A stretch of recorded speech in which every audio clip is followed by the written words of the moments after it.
All little girls believe in fairy tales, all children, really. For what child doesn't want to believe that magic exists just beyond the edge of the ordinary world? Clara had believed more than most.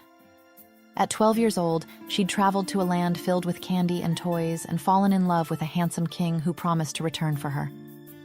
Most children grow to learn that there's a line between imagination and delusion. Clara didn't manage to learn it in time. She'd held on to her belief too long, spoken her truth too loudly, until finally, they'd forced her into a place with white walls and barred windows, a place where there were no happy endings. Luckily for Clara, though, her king wasn't done with her, not even close. And on a freezing December morning, 20 years after a 12-year-old girl had promised to wait for him, he was about to remind her exactly what she'd been told to forget, by crashing her wedding. Chapter 1. There were far more people in the church than Clara had expected. After all, today was Christmas Eve, a busy time for everyone, when most families preferred to stay home preparing for the holiday rather than witness the wedding of an unremarkable woman. And Clara was nothing if not unremarkable. She was an old spinster of 32, someone no one had ever imagined would finally get married, least of all after having been to that place. Not everyone knew Clara had spent time in an institution, of course. Her family had been careful to keep the details quiet, but enough people remembered the strange girl she'd been growing up, and she was still seen as the odd one, the cuckoo, poor, mad Clara. So no one had expected her to marry. That's why they'd come, Clara realized, reading the shock on their faces as she'd walked in, half pity, half morbid curiosity. They'd come to witness the spectacle of crazy Clara actually managing to snag a husband. They couldn't quite believe it was happening, and they were about to believe it even less. Because if almost no one had expected Clara to get married on Christmas Eve, then certainly not a single soul could have anticipated that a king would crash through those church doors, kidnap her from the altar, and claim her as his. But we're getting ahead of ourselves. Right now, Clara stood at the end of the aisle, her gloved fingers hooked through the crook of her father's elbow. The cold bit into the skin of her arms, slicing through the thin white gauze of her wedding dress sleeves. "You'll look beautiful," her mother had said, her voice tight. What she'd meant was, "You'll look normal. Please, for once, just look normal." The sea of faces turned toward her looked as stony and cold as the frozen winter morning. Clara tried to take a step and found she couldn't. Her feet had rooted themselves to the ancient stone floor. "Breathe, child," her father murmured, his voice gentler than she'd heard it in years. "Just breathe." She did as he said. Unsteady, shaking, but obedient, always obedient now, she managed to put one foot in front of the other. The wedding march played, though she noted it wasn't played with any real gusto. She was grateful, at least, for the veil covering her face. Better they think she was overcome with bridal emotion rather than drowning in shame. For if she was grateful someone was willingly marrying her despite her being, well, her, the truth was that she didn't think she really loved Philip. Though, given her circumstances, she knew that didn't matter. She walked past a kindly aunt, one who'd always brought her sweets as a child. The woman's eyes brimmed with tears, her voice shaking with emotion as she whispered to her companion, "I'm just so relieved she's found someone normal to take her. He'll keep her grounded." Clara gritted her teeth. The snow always set her on edge, as did Christmas, which was only a day away. When she was a child, she'd loved Christmas, the magic of it, the possibility. But now Christmas and the feeling of snow flurrying around her brought back the worst memories of her life.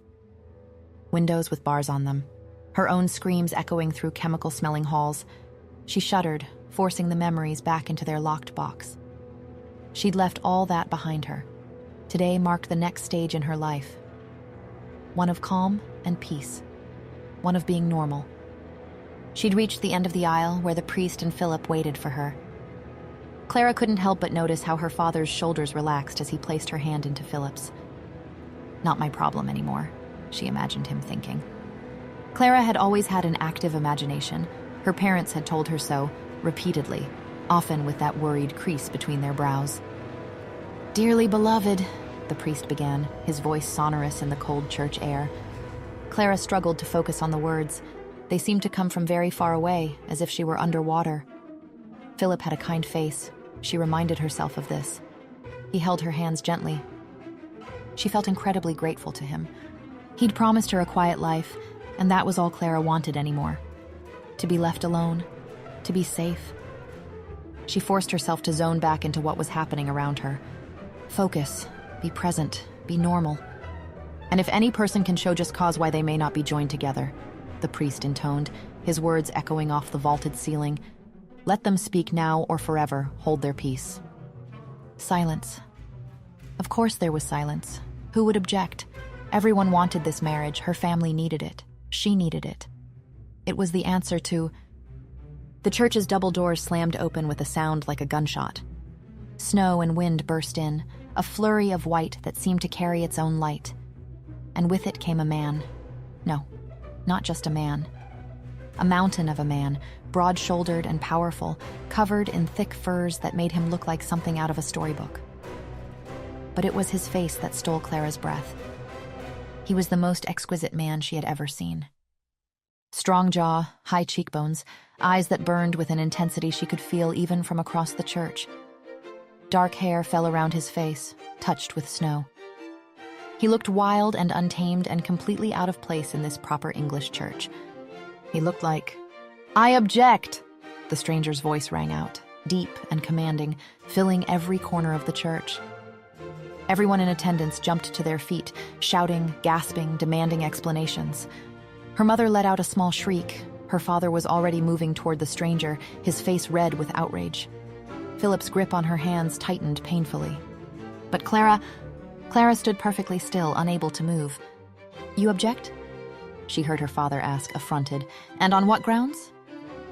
The beautiful man smirked, looked up, his gaze landing on her. On the grounds, he said, his eyes never leaving hers, that Clara already belongs to me. And somewhere, buried deep in that locked box in Clara's mind, a part of her long-forgotten screamed, yes. Chapter 2. It felt like a dream. Clara knew that uproar filled the church. She could hear the shouting, see mouths opening in shock and outrage, but none of it seemed to touch the stranger.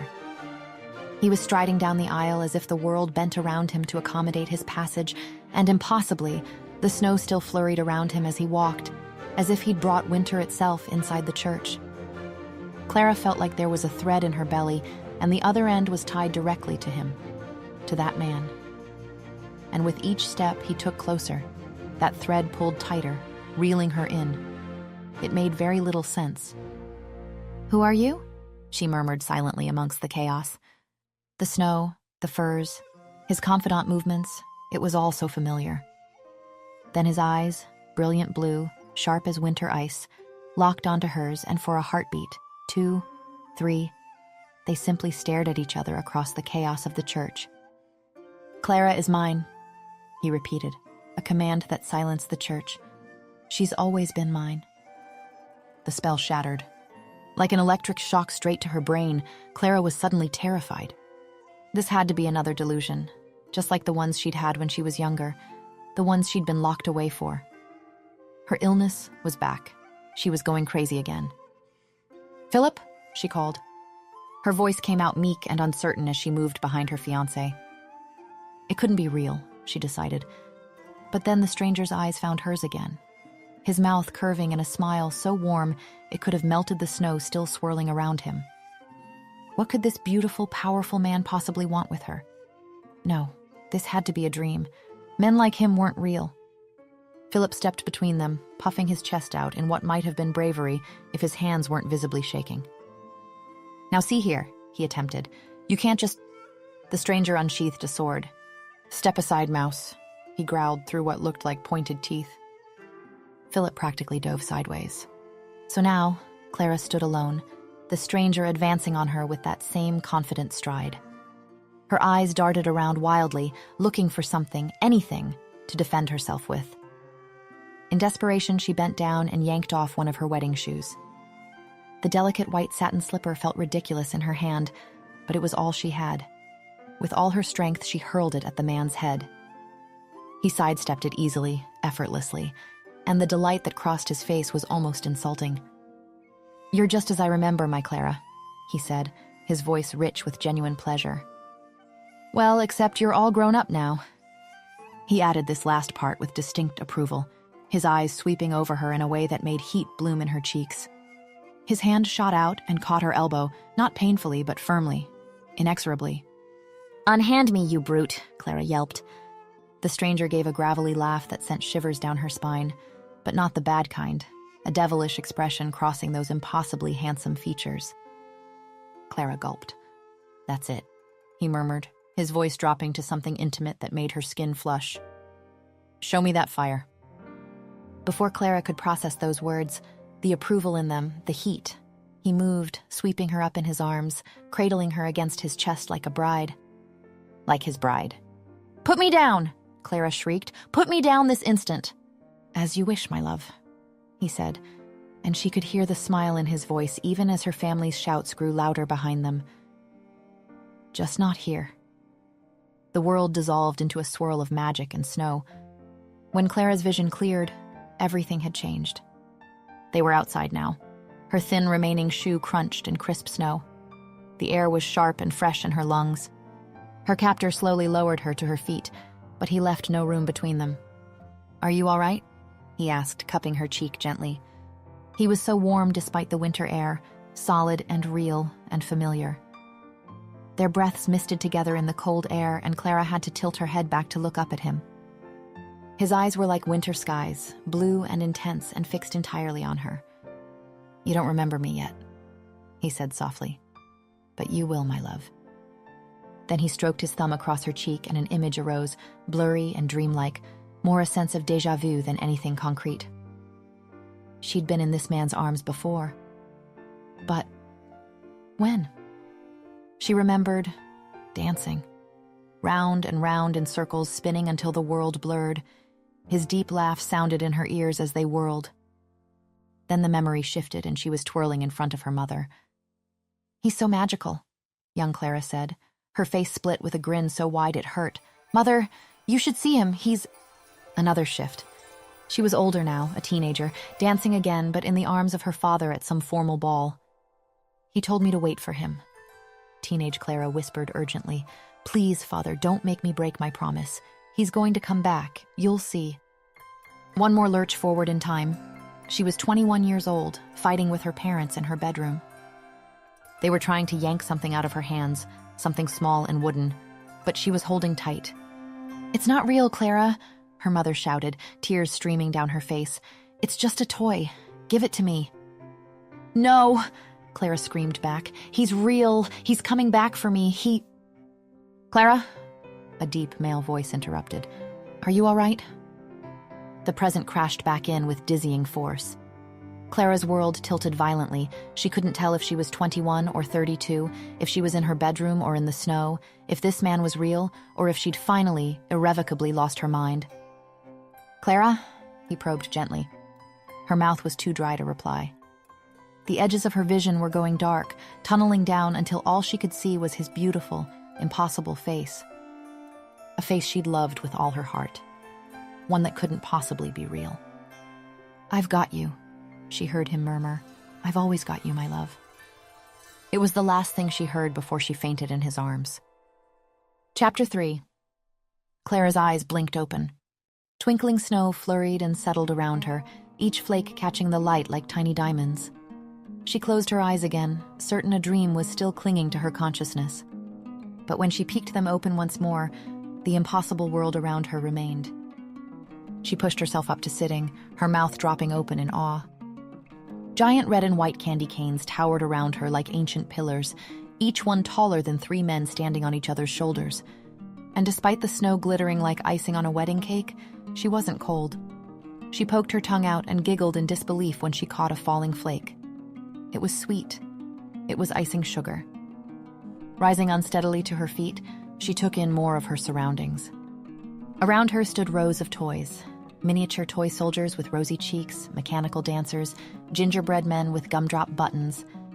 Then she saw him, the man who'd taken her. The icing sugar snow settled in his dark hair, and she thought, he looks good enough to eat, before remembering he'd taken her here against her will. Much more important information. "What's happening?" Clara asked him, taking a cautious step back. "Where have you taken me?" Seeing her retreat, the man pouted and stopped in his tracks. "You've been here before," he said, his voice gentle but certain.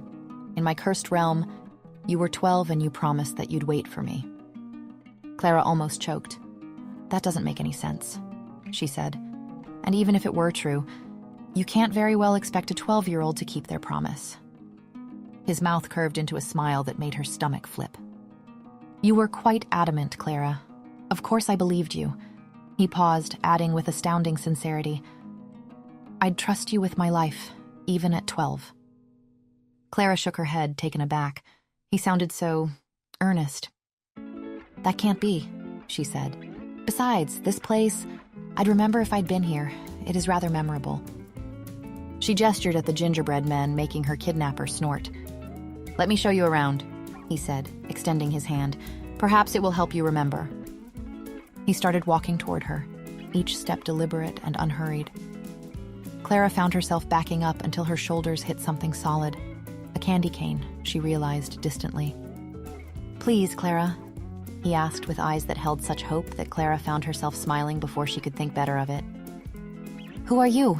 she asked, placing her hand in his. "You know who I am," he replied, making her frown. "I don't, actually," she insisted. "That's rather the problem, you see. You say we're mates, you call me Love, yet I don't even know your name." This gave the man pause. He stopped, observed her, cocking his head. "What do you think my name is?" he asked eventually, something playful in the question. Despite everything, the impossibility of this place, the fear still humming under her skin, the complete insanity of her situation, Clara found herself oddly charmed. "Handsome kidnapper?" she joked. His answering laugh was the kind that made her want to hear it again. "I'll take it," he said good-naturedly. "Come on." First, they stopped at a massive gingerbread house. It stood 3 stories tall, with frosting piped along every edge and windows made of clear sugar. "When you were here when you were 12, the man said, "I had to stop you from eating an entire house." It was clearly meant as a joke, but Clara was too astonished to laugh. She stared at the house, trying to find any fragment of memory, any recognition. But nothing came. So her handsome kidnapper pulled her gently onward, through a whole forest made of towering red and white candy canes. "You danced your way through this forest for hours," he said, his thumb absently stroking the back of her hand. Something in Clara softened. She did used to love dancing. "Amazing," she breathed. They walked on, and she found herself relaxing degree by degree. The world around them was so beautiful, so impossible, that it felt easier to simply accept it than to fight against the evidence of her own eyes. And her companion made it feel safe somehow. When they came across a river of molten chocolate, the smell was so incredible that Clara's stomach audibly rumbled, and he laughed, delighted. "You've not changed too much, my Clara. You almost drowned yourself trying to drink it last time," he joked. Clara found herself laughing too, more relaxed now. "It smells so delicious," she said. "Then allow me," her companion replied. When he released her hand, she felt the loss of his warmth immediately, but her disappointment didn't last long. He snapped off the heads of 2 sugar daffodils growing by the riverbank and used them as cups, dipping one into the chocolate river and handing it to her with a slight bow. The chocolate was rich and warm and absolutely the most delicious thing Clara had ever tasted. This has to be real, she thought. I can taste it. Eventually, they came to a beautiful fountain made of glittering lilac spun sugar. Water, or something like water, flowed through its elaborate tiers, each drop catching the light like an amethyst. Clara dipped her finger into it and brought it to her lips. The sugar tasted like plums, sweet and tart and perfect. When she turned to look at her companion, she found him watching her intently as she sucked the treat from her finger. She blushed instantly under his gaze. "Don't be embarrassed," he laughed. "You're free to taste anything you'd like." He reached out slowly, giving her time to pull away if she wanted. She didn't. With his thumb, he caught a bit of spun sugar from her bottom lip and brought it to his own mouth. His eyes never left hers. Clara thought she might melt into the fountain. "Is this real?" she breathed. "Are you real?" "Real? Yes," he said, "but under a curse." He gestured to the sugar wonderland around them. "This whole realm is trapped under it. It's why I couldn't come find you sooner." Clara blinked. She didn't feel like a prisoner. In fact, she felt more like her true self than she had in months, maybe years. It's just, being with you, it feels so... She searched for her words. So easy, so right, like I've known you forever. She stared at him, really looked at him. The blue eyes, the dark hair with snow melting in it, the way he called her his Clara. A flash of memory, brief but vivid, surfaced. She was smaller, younger, her hand tiny in his much larger one, looking up at him with complete trust, him patting her head warmly, smiling down at her. "Your name," she murmured. "It's Soren, isn't it? Your name is Soren." His face transformed, that brilliant smile breaking across his features like sunrise. "Yes," he whispered, sounding so relieved that it made Clara's chest tight. "Yes, it is." Clara wanted to cry, caught in a whirlwind of emotions. "And I do know you, don't I?" she asked, searching his expression. "Somehow I know you." "You do." Soren reached for her hand again, cradling it between both of his. "And there's more you need to know." Clara's heart began to race as he went on, growing serious. "If it feels this way, so easy, so right between us, it's because of what we are to each other." "And what is that?" Clara asked, confused. "In my true form, I'm not just a man," Soren said. "I'm a shifter, a wolf." He paused, his eyes searching hers. "A king." "A king?" Clara repeated, bewildered, but he just went on as if that detail was inconsequential. "My kind all have soulmates, Clara. Fated mates that complete us, that we're bound to across time and distance and even death." He lifted her hand to his lips. "And you are mine, my destined mate," he said, the words heavy with meaning. "Clara, you're the only one who can break my curse." Just at that moment, the ground around them quaked violently.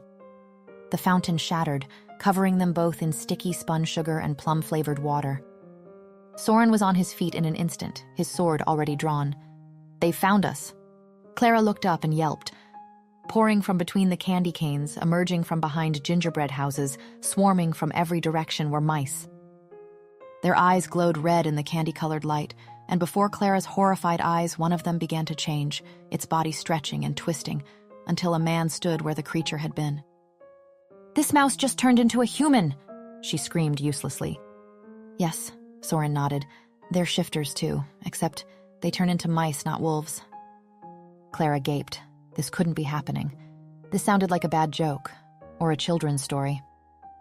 But no matter what it sounded like, the mice were still coming. Chapter 4. The mouse horde paused, as if waiting for something. Clara held her breath. Beside her, she could hear Soren's ragged breathing, feel the tension radiating from his body. The mouse, who had shifted into male form, threw back his head and shouted, "Grab the girl!" Chaos descended. Soren's growl of rage was inhuman, and then it became actually inhuman as he transformed before her eyes. His body stretched and reformed, bones cracking and muscle rippling, until a magnificent black wolf stood where the man had been. His fur was stark against the sugar snow, his teeth bared in a snarl that promised violence. But mice were everywhere, swirling like a storm around them. Clara stumbled backward as Soren threw back his head and howled, a sound so primal and commanding that it seemed to shake the very air. In response, a horde of his own appeared. Toy soldiers, hundreds of them, marched into the fray with their shiny bayonets raised and their painted faces set in determined expressions. They might have been small, but they moved with deadly precision. In her heart, Clara knew she should be terrified. After all, the mice were after her. But Soren was a vicious protector, and now, with the aid of the toy soldiers, no mouse was getting anywhere near her. She stood in the center of a protective circle, chest heaving, watching the battle unfold. Soren and the toy soldiers were clearly the more effective warriors. They tore every mouse down with brutal efficiency. However, there were just so many mice. No matter how many fell, more kept coming, pouring from the candy cane forest like an endless tide. Clara gritted her teeth, growing increasingly frustrated. A mouse slipped through a gap in the toy soldier barrier. The painted warriors didn't notice it streaking toward Clara, its red eyes fixed on her with hungry intent. Clara stumbled backward and fell, her hand landing on something cold and metal. Soren's discarded sword. She scrambled to her feet, barely able to lift the weight of it. The blade wavered in her grip, far too heavy for her untrained arms. But when the mouse leaped for her throat, Clara swung with everything she had. The blade connected with a satisfying thunk, sending the creature flying sideways into the fountain. Yes! Clara threw her fist into the air, elated. Then her eyes locked on Soren, just in time to see another mouse approaching him from behind while he was engaged with 3 others in front. Coward, she thought. Without thinking, Clara dropped the sword and grabbed a nearby piece of candy cane that had been shattered in the battle. It was thick as her forearm and jagged at one end. She hurled it with all her strength. It struck the cowardly mouse square in the head, knocking him unconscious mid-leap. Soren noticed the mouse fall behind him, then spotted the candy cane piece. When his blue eyes, still wolf-bright and wild, met Clara's across the battlefield, it was as if the whole fight froze in time. His eyes held hers with fierce intensity. Then he jerked his massive wolf head toward the forest behind them, a clear command. Run! But Clara didn't run away. Instead, she picked up the other half of the giant broken candy cane and started jabbing her way through the horde, staying close to Soren's flank. He trusted her to keep up, to protect his blind spots, and Clara found herself rising to meet that trust. She felt alive in a way she hadn't for years, maybe ever. The wolf Soren fought beside her, his powerful jaws snapping, his claws tearing through the mouse army. Together they carved a path through the swarm. Then they ran. Through the candy cane forest, Clara's bare feet crunching on sugar snow. Behind them, the mouse army gave chase, their squeals echoing through the striped pillars. But finally, they burst through the forest and came to a giant castle.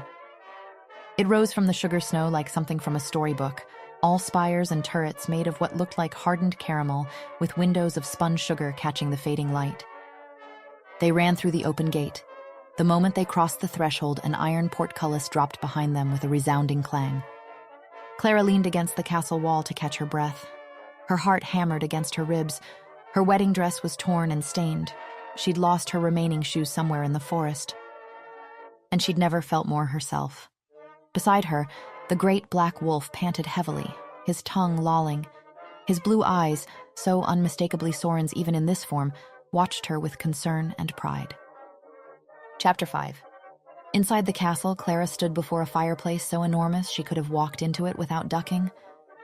Soren had disappeared briefly after they'd entered, the wolf vanishing behind a carved sugar door. When he emerged moments later, he was human again, dressed in simple clothes. He guided her to a plush velvet chair near the hearth and knelt before her, procuring a small basin of water and clean cotton.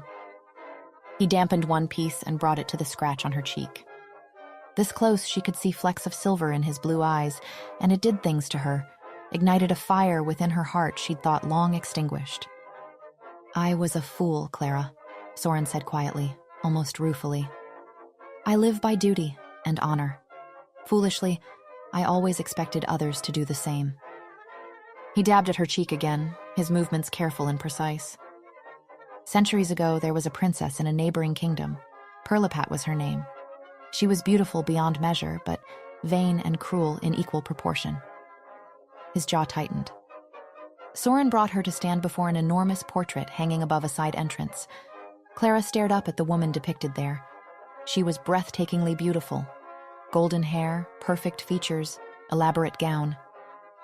"That's her," Soren said quietly. "Princess Perlipat, the one who cursed me." Clara studied the portrait, that cold, beautiful face. "And you kept her portrait in your castle?" she asked, raising an eyebrow. "I like to throw darts at it," Soren replied seriously, making her laugh before continuing. "She committed crimes against the Mouse Queen, killed her children in a fit of spite over some petty slight. They'd broken her Nutcracker toy, so the Mouse Queen transformed her into one, half-human, half-deformed Nutcracker. Hideous." Clara found herself leaning forward slightly.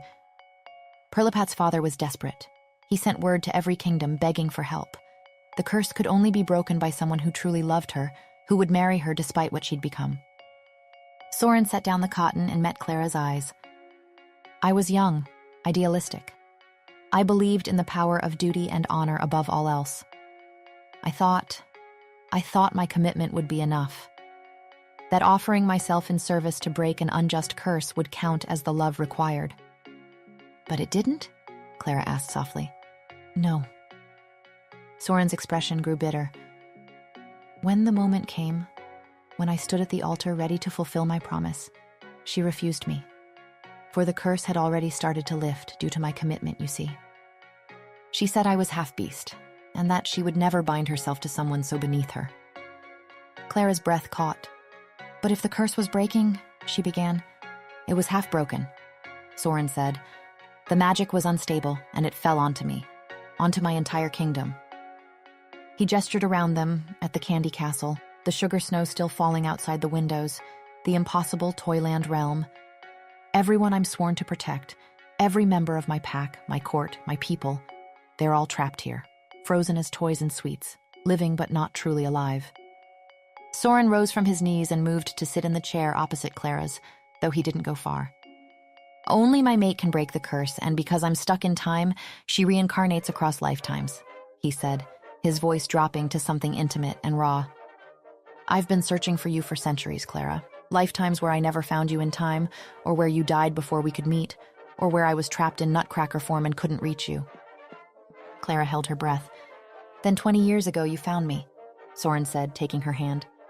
You were here, stumbling through my land like you'd fallen through a dream. The second I saw you, I knew. I knew it was you, Clara. His eyes searched hers, desperate for her to understand. But you were only a child, 12 years old. He shook his head. I couldn't claim you then, when you were too innocent to understand what that meant. So we explored my kingdom together, and when it was time for you to go home, you promised me. You said you'd wait for me. You said you'd keep the Nutcracker toy safe until I could transform again, which is only possible every 10 years on Christmas Eve. Clara's head felt light, like she might float away if she wasn't sitting down. Memories swirled around her like the cursed sugar snow, fragmented, half-formed, things she'd tried so hard to forget. I looked for you 10 years later, Soren continued, leaning forward, when you were 22, old enough, ready, but I couldn't find you anywhere. Clara froze. Her entire body went rigid. I searched desperately, that entire Christmas Eve night, but you were just gone, Soren insisted, trying to meet her gaze, trying to understand the shift in her expression. Clara felt numb. Her throat tightened until she could barely breathe. I was in an institution, she murmured, the words barely audible. There was a beat of silence. An institution? Soren asked, confusion clear in his voice. Clara had a flashback. White walls, barred windows, the smell of carbolic soap and bitter medicine. The sound of her own voice, hoarse from screaming that it was all real, that Soren was real, that she wasn't crazy. It's a place where people go when they're insane, she said, her voice hollow, so they can recover.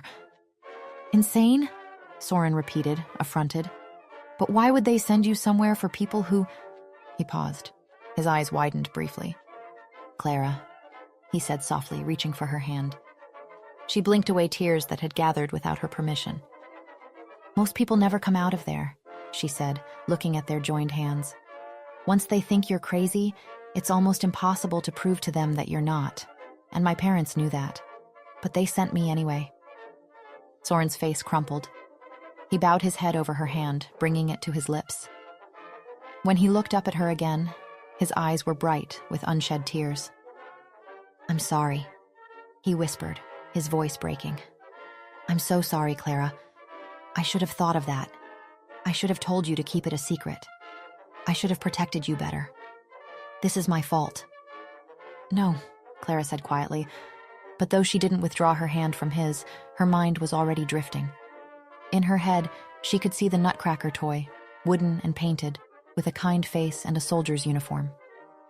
She remembered dancing with it, spinning around her bedroom.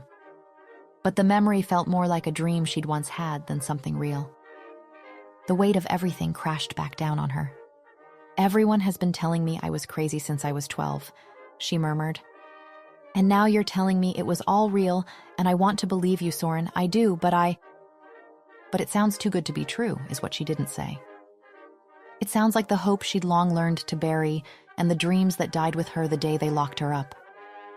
You were never insane, Clara. Soren turned to face her fully, taking both her hands in his. They made you doubt yourself, doubt me. But I never doubted us for a second. Not 20 years ago, not 10 years ago, not now.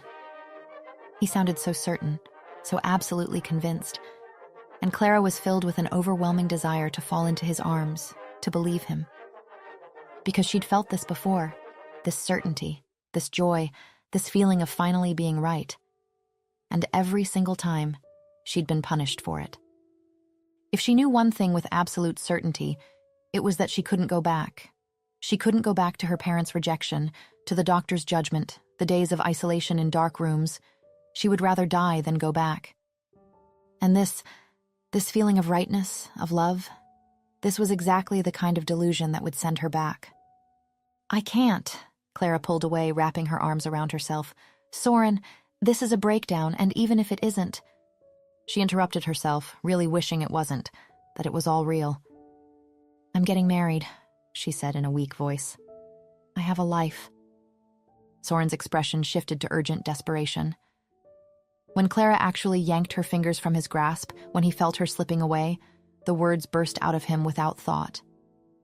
Clara, your fiancé's lying to you. Clara's breath caught. What? She asked. Panic flooded her system, real, visceral panic that made her hands shake and her vision narrow. Why would you say that to me? She asked, backing away. Philip is a good man. My parents were so relieved when he asked me, an old spinster, to marry. He's the Mouse King, Soren interrupted, looking immediately like he regretted it. There was a pause. The Mouse King? Clara squeaked, feeling dizzy. She moved away from Soren, pacing the grand hall, clutching at her hair. This was it. This was her mind finally, completely shattering. My fiancé is a Mouse King? She gasped, her heart rate painful. And my Nutcracker toy can turn into a man who can turn into a wolf who's loved me for decades. I know it seems like a lot, Soren attempted. This can't be happening again. She gasped out, her chest tight. I need to wake up. I need to snap out of it. Tears began streaming down her face. I can't go back there. I won't be locked away again. Soren caught her by the shoulders, holding her steady, forcing her to look at him. You're not going anywhere. He spoke each word distinctly, willing her to hear him. You're not crazy, Clara. You're not broken. Clara pretty much melted in his grip, sobbing. You say that, but how could I be the mate of a king? Me, the problem child who sees things that aren't there? You are everything, Soren said, and the devastation in his voice nearly broke her. You are brave and fierce and true. You are my mate, my Clara. She wanted to believe him. She'd never wanted anything more in her entire life. And that's how she knew it couldn't be true. They'd warned her against it. The relapse, the comforting alternative of the delusion, so much more appealing than her reality. Let me go, she whispered, her voice breaking. Please, you have to let me go. Soren's face crumbled. His expression was raw, unguarded, pure heartbreak written across every line of his face. I don't know how to convince you, he said, his voice barely above a whisper. I don't know what else to say. Not when everything I come up with seems to cause you more pain. The sight of Soren so heartbroken before her made Clara sob even harder. This was the kind of love she would never truly know, because love like this didn't exist. And if she let herself believe it, if she let herself have this happiness even for a moment, the fall would destroy her completely when reality came crashing back in. Better to protect her heart now. I'm sorry, she choked out. Clara felt the world tilt. Darkness rushed in at the edges of her vision. The last thing she felt was Soren catching her as she collapsed. Chapter 6. When Clara's eyes peeled open again, she half expected to see Soren's concerned face hovering over hers. Instead, she saw familiar floral wallpaper, pale pink roses on cream, faded with age. She was in her own bed, in her childhood bedroom at her parents' house. Snow fell gently outside, each flake drifting past the window like a whisper. Then Philip was at her side, taking her hand. The touch was familiar, practiced. but her heart wished desperately it was another hand offering comfort. "What happened?" Clara's voice came out croaky, rough. "You fainted at the wedding, darling?" Philip explained. "The stress of it all, I suspect. Don't fret, though. We've postponed the ceremony to tomorrow. Well, to later today, technically. Christmas Day." He smiled what Clara thought was meant to be reassuring, but a voice at the back of her mind, that dangerous voice she'd learned to silence, niggled that the smile didn't quite reach his eyes. Unable to fully trust her own judgment, Clara simply nodded and settled back into her pillow as Philip left to let her rest. Alone, Clara flipped between two states of mind. She could remember the warmth of the fire, the feeling of Soren's hands on hers. But how could any of it be possible? She'd fainted at her wedding, that much was certain. Everyone had seen it.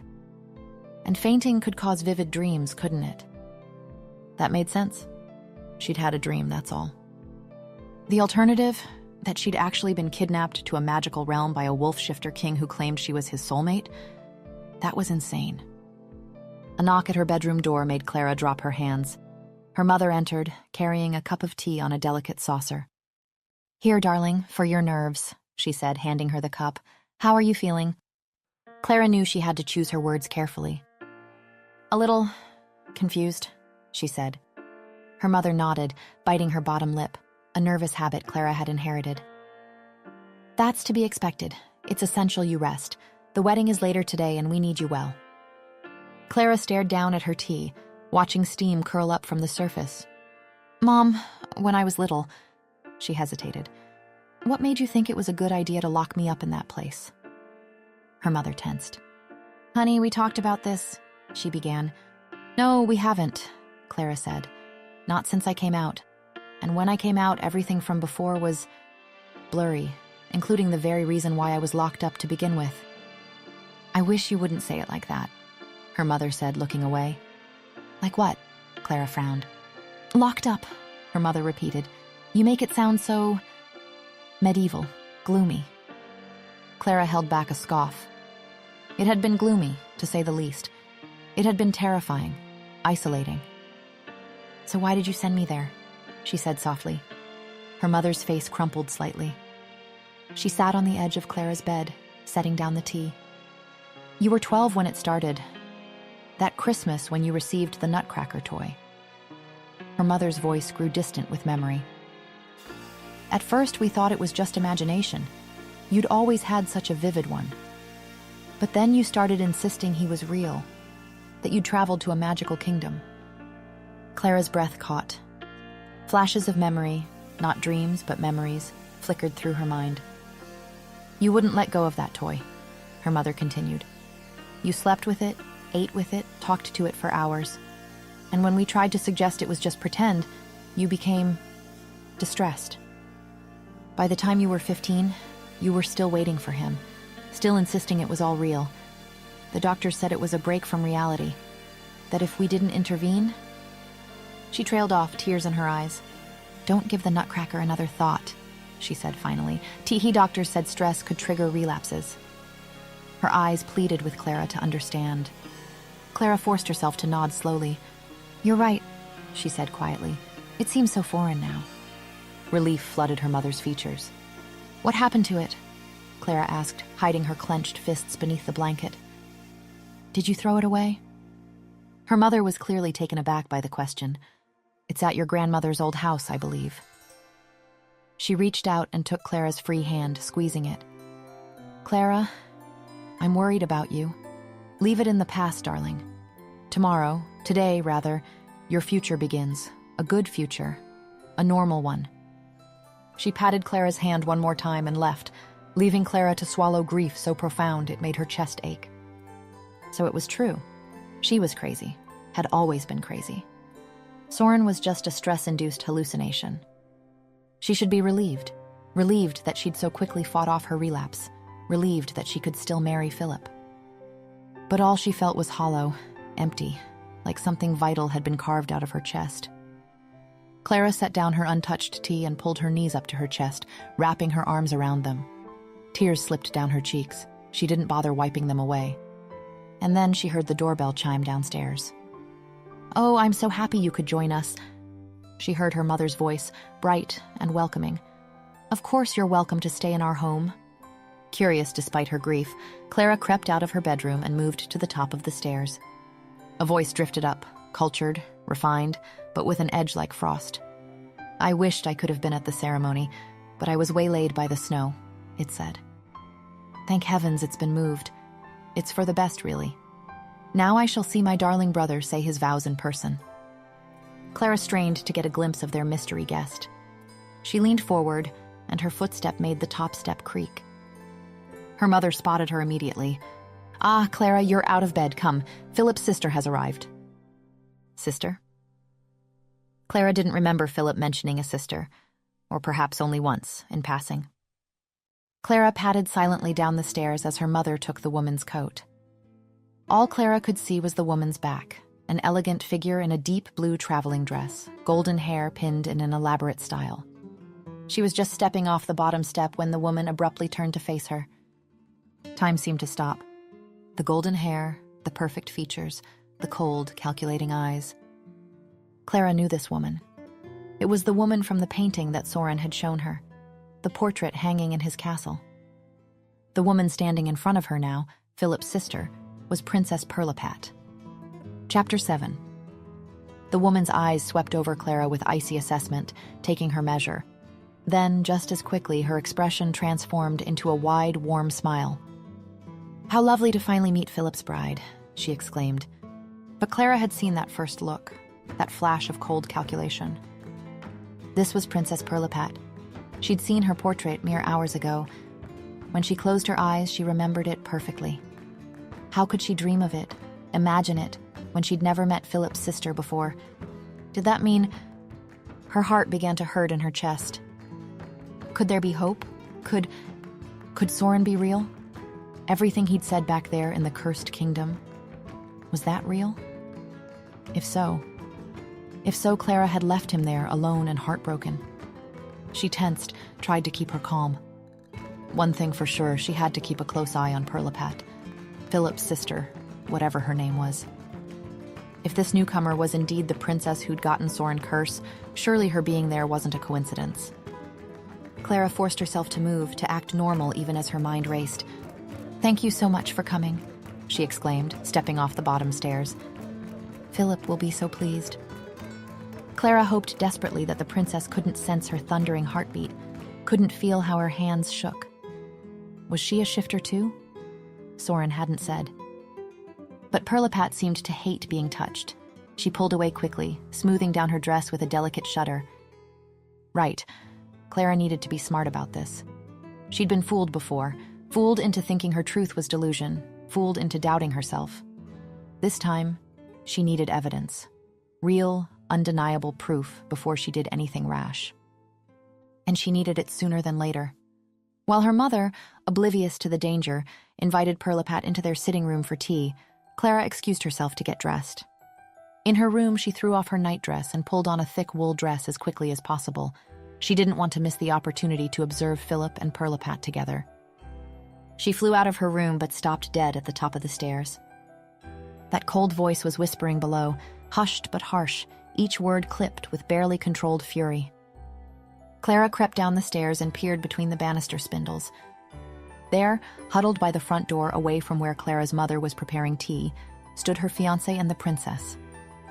Philip's face was pale, almost gray. Pirlipat looked furious, her pretty face twisted with rage that made her ugly despite her perfect features. "Incompetent fool," Pirlipat hissed. "How did you let Soren escape?" "The girl helped him," Philip whispered back, his voice tight with fear. She fought back. "We weren't expecting..." "I don't care about your excuses." Pirlipat's voice could have cut glass. "Find him. He should be a nutcracker again by now, vulnerable. Bring him to me and I'll destroy him for good. My curse will be lifted forever, and his kingdom will be yours and your descendants to keep, as it has been for centuries." Clara's stomach dropped. This couldn't be an auditory hallucination, right? The princess had really just said what she'd just heard her say? Philip nodded frantically. Then, right before Clara's disbelieving eyes, he began to change. His body shrank and twisted, bones cracking softly. Fur sprouted across his skin. his face elongated into a snout with twitching whiskers. Within seconds, a gray mouse stood where her fiancé had been. Clara pressed her lips hard against the banister to muffle her gasp of shock. "Your fiancé is the Mouse King," Soren had said. The mouse that had been Philip scurried out through a crack in the door, disappearing into the snowy evening. Perlipat straightened her dress, her face smoothing back into that false, warm expression. She turned and glided into the sitting room to join Clara's mother, while Clara sat frozen. It was all real. Every impossible thing was real. Which meant Soren was real, that his curse was real, and that he was in danger. Clara stood on shaking legs, determination replacing shock. She was done doubting herself, done letting other people tell her what was real and what wasn't. She knew the truth now, and she wasn't going to let fear stop her from acting on it. She had a king to save. Chapter 8. Clara rushed through the snow outside. Her heavy breaths misted in the air as she ran, weaving between lampposts and frost-covered fences. She burst through a group of Christmas carolers singing Silent Night, their startled faces blurring past her. "Apologies," she called back, not stopping. Her lungs burned, her legs ached. But finally, she came to her grandmother's abandoned old house at the edge of town. It loomed against the dark sky, its windows like empty eye sockets staring down at her. Clara threw open the unlocked front door and ran inside. The house was grim, covered in dust and cobwebs thick as lace, but she didn't have time to be frightened. Forcing her tired legs onward, ignoring the way her whole body shook with cold and adrenaline, Clara climbed the spiral staircase, until she reached the attic door and shoved it open. Stacks and stacks of forgotten things, enough to fill a lifetime, was what Clara had to tear through, throwing aside old clothes, yellowed photographs, dusty books. "I can't believe I threw you away," she gasped out, breathless. "I can't believe I—" Her hands closed on another box. She ripped it open and stopped. The attic room was filled with scattered heirlooms and forgotten belongings, but Clara saw none of it. Her entire world had narrowed to the wooden figure nestled in tissue paper. With trembling hands, the same tenderness that Soren had shown when tending her wound, Clara lifted the Nutcracker out of the box. He was dusty and discarded, his paint faded in places, but thankfully, blessedly, intact. "Thank heavens," she breathed, hugging the toy to her chest. Suddenly she was 12 years old again, standing in a candy forest with wonder in her eyes. And there was Soren, looking at her with such kindness it made her chest ache. He took a knee before her, bringing himself to her height. "I've been looking for you," he said softly. Young Clara giggled, bashful and delighted. "Really? For me?" "For you." His smile was gentle, patient. "Keep the Nutcracker safe," Soren said, touching her cheek gently. "Keep him close, and I'll find you again." "I will," she promised. "I'll keep him forever." The memory shifted, and she was back in the attic. The cold was so intense that the tears streaming down her cheeks felt like they were freezing to her skin. "I'm sorry I forgot," Clara sobbed, clutching the Nutcracker tighter. "I remember everything now. I remember you."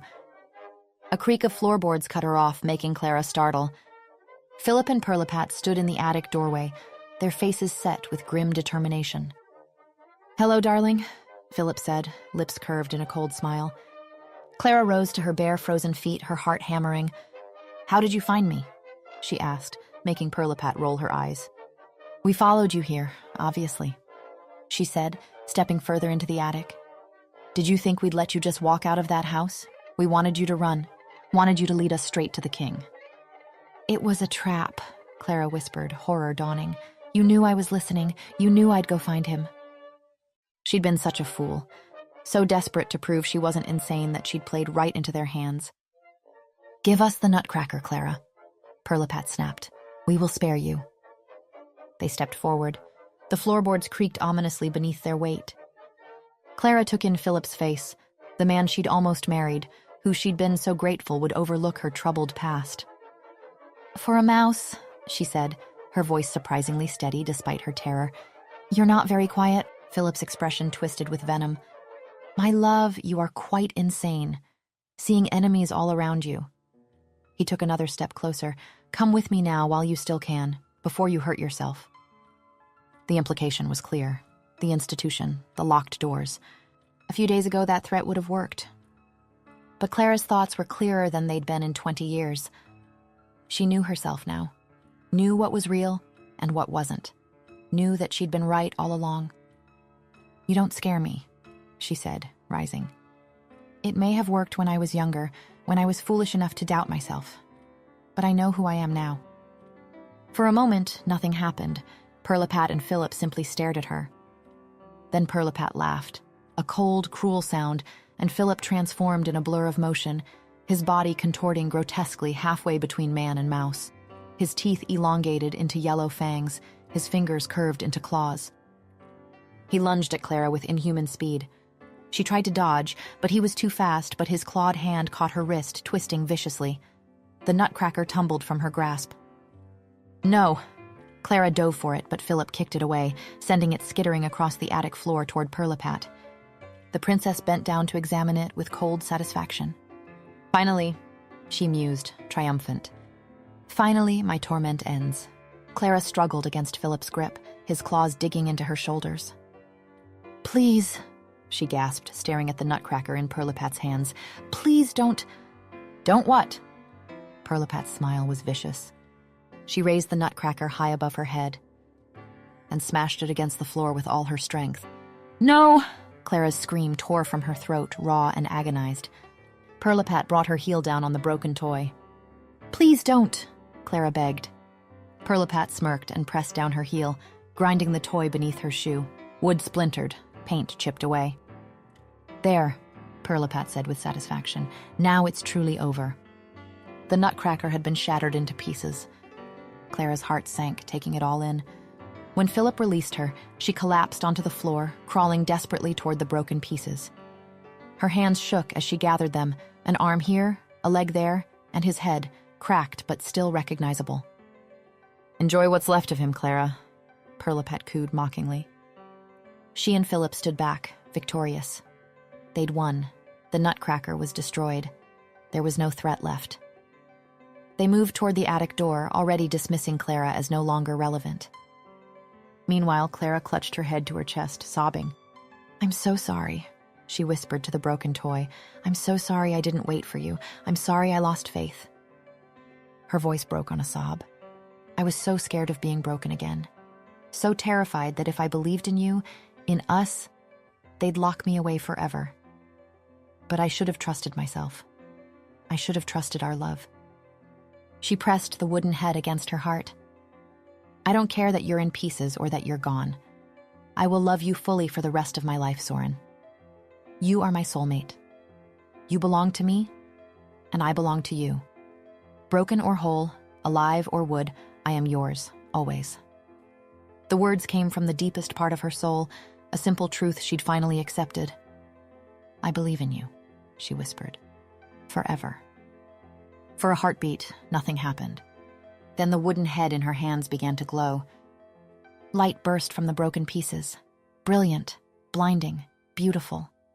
The shards of wood flew from Clara's hands, spinning through the air, drawn together by invisible threads of magic. Pirlipat and Philip spun around, their faces contorting with horror. "No!" Pirlipat shrieked. The pieces of the Nutcracker swirled together in a tornado of light and power. They didn't just reform, they transformed, growing, expanding, becoming real. And then Soren stood before Clara in all his glory, even taller and more powerful than she'd ever seen him. His eyes blazed blue fire. His presence filled the room like a force of nature. He turned to Clara first. "My love," he said, his voice rough with emotion. "Even when I was broken and destroyed, you claimed me." "Of course I did," Clara whispered. "Did you ever doubt I would?" Soren's smile was radiant. "Not for a second," he said. Then his expression hardened as he turned toward Pirlipat and Philip.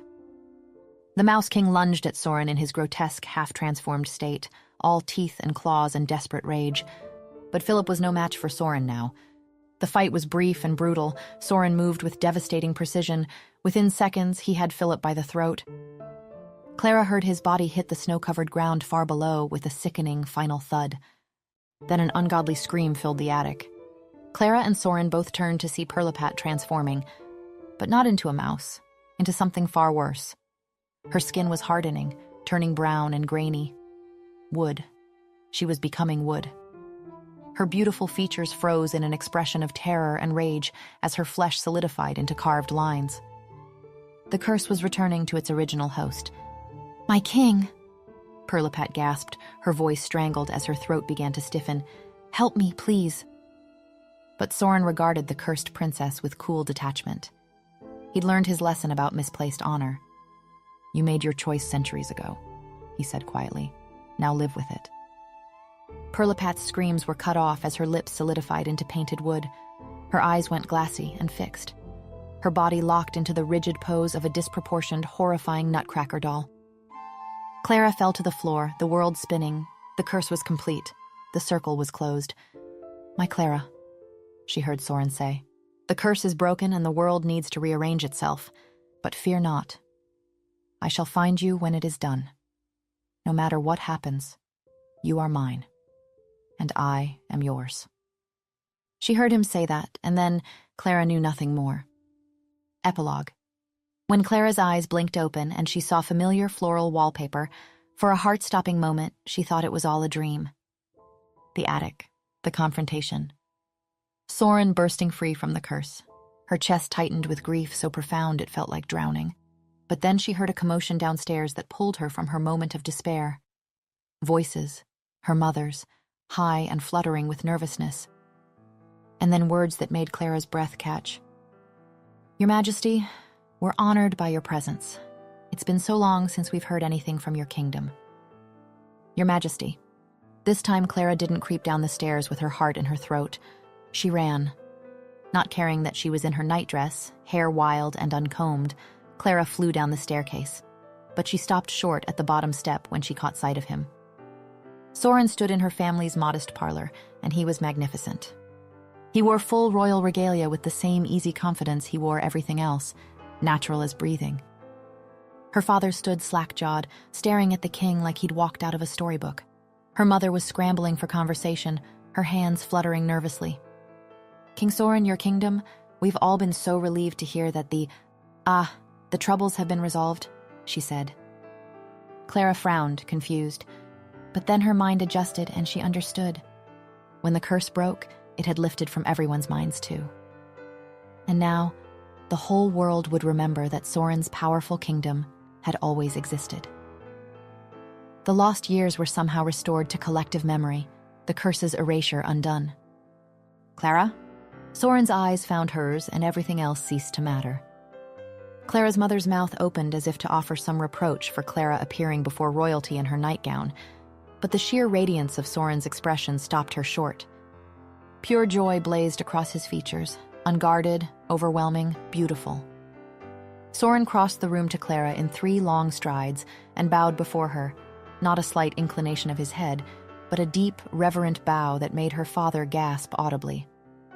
Suppressing a smile, Clara aimed to drop into a curtsy, but Soren caught her chin gently with his forefinger and lifted her face to meet his gaze. "I owe you everything," he said, his voice warm and adoring and pitched to carry through the parlor. "I want to say thank you, not only for me, but for everyone in my entire kingdom. We're free because of your bravery, Clara." Clara felt heat bloom in her cheeks. Meanwhile, the room was thick with shocked silence. "Our Clara?" her mother whispered, as if she couldn't quite believe what she was witnessing. Soren's eyes never left Clara's face. "She's not your Clara anymore," he said. "In fact, for the past 20 years, she's been mine." He took her hand in both of his, cradling it like something precious. "Clara," he said, his voice resonating with emotion. "It was never the right time for us before. You were too young, I was too trapped. I have loved you across centuries and lifetimes, and I will love you until the stars burn out. I beg you, please, be my wife?" Distantly, Clara heard her father whisper, "This is insane. He's as insane as she is." But Clara couldn't bring herself to feel vindictive or bitter. The proof of her sanity, the validation of everything she'd always known, she didn't need it. "Yes," the word burst from her, joyful and certain, her eyes brimming with happy tears. "I've been yours since I was 12 years old. I've always been yours." No sooner had the word left her mouth than Soren swept her off her feet, lifting her into his arms like she weighed nothing. "Apologies," he said, turning to her parents, "but I'm about to steal your daughter." Clara placed her palm against his cheek. "You can't steal what is already yours," she whispered. Soren's answering grin was pure Christmas joy, warm and bright and full of promise. He kissed her then, deep and thorough, and absolutely improper for a parlor, and Clara was filled with light. Behind them, church bells rang out across the town, calling the faithful to Christmas morning service. But Clara and Soren had already found everything they needed to believe in each other. Thank you so much for listening. I hope you enjoyed this story. For the holidays, I have something special planned on Patreon. I'll be sharing a series of exclusive short Christmas stories released over the next 2 weeks. You'll get to spend some cozy holiday time with a few of your favorite characters. And yes, Adrian and Iris are definitely part of the lineup. If you'd like a chance to win 1 month of free access to my full Patreon library, leave a comment below with your favorite quote from this episode. Thank you, as always, for being here and for your support. See you in the next story.